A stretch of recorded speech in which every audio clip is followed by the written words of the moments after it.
Kenya is authentically Kenya. That I can say. I mean, I don't think she knows how to be any other way. Nope.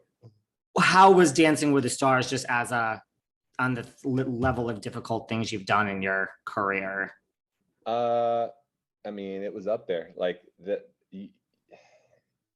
it's tough, bro. Like they're so talented. They make it look easy, and they do such a good job of like making sure that you have your steps down. But then like when you're critiqued by, when you're set up against your peers and like you're going up against all these other amazing, incredible athletes and dancers, it's like these people are really talented, and you take it for granted because they make it look so easy, but it's not. It was very hard, and I have just my respect for them just continues to grow as I spend time around them and see the hours and sweat and blood and tears that they put into that profession. Like, yeah, it was incredible. I really enjoyed it. Do you remember, like, if I said, tonight, go and do a paso doble, go and do a tango, like, do you remember a lot of stuff? I mean, hell no, that shit was hard. I do not remember that. Like, Lindsay would be coaching me up to the very last second. Like, I'm like, all right, Lindsay, let's do one more last walkthrough before we go out there. Yeah, no, it was it was tough. It was tough. You talk about how like The Bachelor kind of changed you and how like, it did help with like you getting in touch with your authentic self. Did you ever go down that road of like, here are all the comments and, and if you did that kind of then affect like things you did after The Bachelor, if that makes any sense? Not really. Like, I'm very fortunate and lucky because I had someone like Tyler go through it before me, and I saw how he navigated everything. And like, if I hadn't had seen his example, then I probably would have been weeds in the articles and making sure that like, what's people saying about me here and there. You can't read that stuff because good or bad, it's going to change, and there's going to be something that happens that it's going to be unpopular with a bunch of people. So you can't ever be swayed by how people are feeling. Again, as long as you're not doing something that's hurting someone or that's not right morally. And yeah, so I didn't get wrapped up in that stuff. You didn't. Did any, I mean, I don't know if you kind of answered this, but did any, so like, look, you went on The Bachelor, everyone knows what happens. Like, you get there and like you're falling for, the person you're falling for. Now we have like, we've had Bachelor controversies before, but this might be up there as far as like these racially insensitive pictures. And so like, did any part of you, like, how can I phrase this? Like, so after when, you didn't choose Rachael, you guys broke up. We all know you guys found your way back together. Was any part of you not being true to your heart in the sense of like, look what's going on in the world, right? Like, I mean, it's still going on. Like, I'm not saying we've made some progress, right? Like things were happening. Look where the country was. And now like the optics on this are like, how can I choose this? How can I say I love her? I mean, we are there now. I get that. But at the time, like, how could you? Like for me as a viewer, when you broke up and it didn't work out, to me, I guess it was about you being authentic, but it was also like, well, how could you ever, as a Black man, and like you read this book and you learn all this stuff about you, how could you ever choose her? And yes, that's authentic in that it may not have been a connection, but it's more like the world is watching. Like, right? We were at a different place even then. I mean, it was like everything was being analyzed. Does that make sense? Right. Yeah, Did that ever play into your, like, I just can't stand up in front of the world because of this weight, like you said, that everyone was putting on you?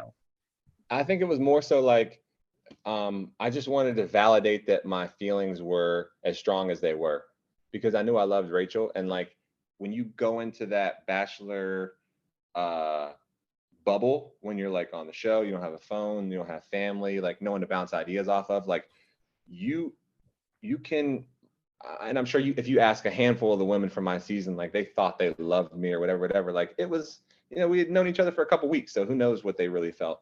And I had to make sure that like how strongly I felt about her wasn't just me being in this like ultra intense experience. And when we separated briefly, like I thought about her daily and I wanted to reach out to her and talk to her, and those feelings were there. And I knew the person that I fell in love with outside of everything else that I had learned and I knew that we could build on what we had, and that's what we've done, and it's been awesome.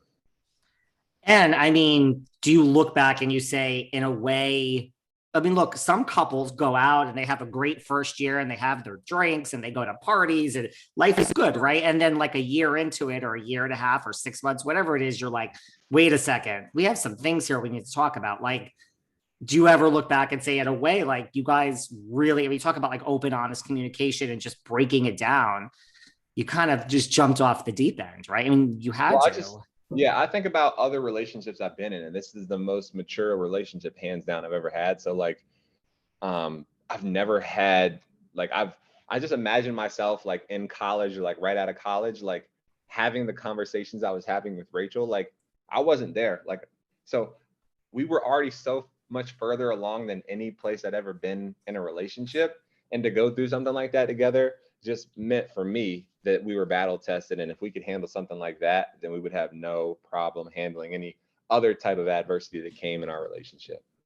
Did Rachel weigh in at all on this book? Like, did you run things by her? Did she have a reaction when you said, I'm writing a book, and yes, here's the race box and here's like the family box, but the relationship box is also going to be part of this in the title of this book? Well, yeah, she was in it. So I thought it was really important to run everything by her to make sure that she knew what I was going to be talking about. And there was no surprises when, that story was rolled out. More so than I did with my family. I didn't run a lot of things past, my mom, my dad, because, those experiences were what they were. But having gone through these experiences with Rachel, I wanted to make sure that, since she hasn't gone on podcasts or Good Morning America and the things that I've had the opportunity to do, I wanted to make sure that, I wasn't further getting away from, how things happen, because, everyone experiences everything differently. So, my experience would be different from hers. And I just wanted to make sure she had input in that. And so, yeah, I was bouncing things off Rachel. Right. I mean, that's exactly what it is. And then, did she read any parts? And, it's your book, it's your story, but say, like, okay, say what you have to, because it is your experience and people experience things different. But was there anything that stood out where she was like, this is just not how I experienced this or remember this or anything like that? For sure. And that's why you have conversation. That's why you have conversation with someone as you're putting that together. Because if something's one-sided, then I think it's gonna read as one-sided. And I just wanted to make sure that as I was telling our story, it was an accurate portrayal of where we were at. So that had to be a collaborative conversation. Do you have any like fun highs, like just to lighten it up, like fun highs from being on The Bachelor? I mean, other than obviously the best thing I would think you would say would be meeting Rachel, and here you are, but like anything stick out as like, that was just really a fun experience? Just like the the the the like, I don't know the right word or adjective for it, but like the adolescence of our conversation, like looking back at the conversations that Rachel and I had, and like the moments that we shared, feeling like we were in high school again, and then like seeing where we are now is like funny to look back on. And I always, when I I poke fun at Rachel because there's certain group dates and stuff that like,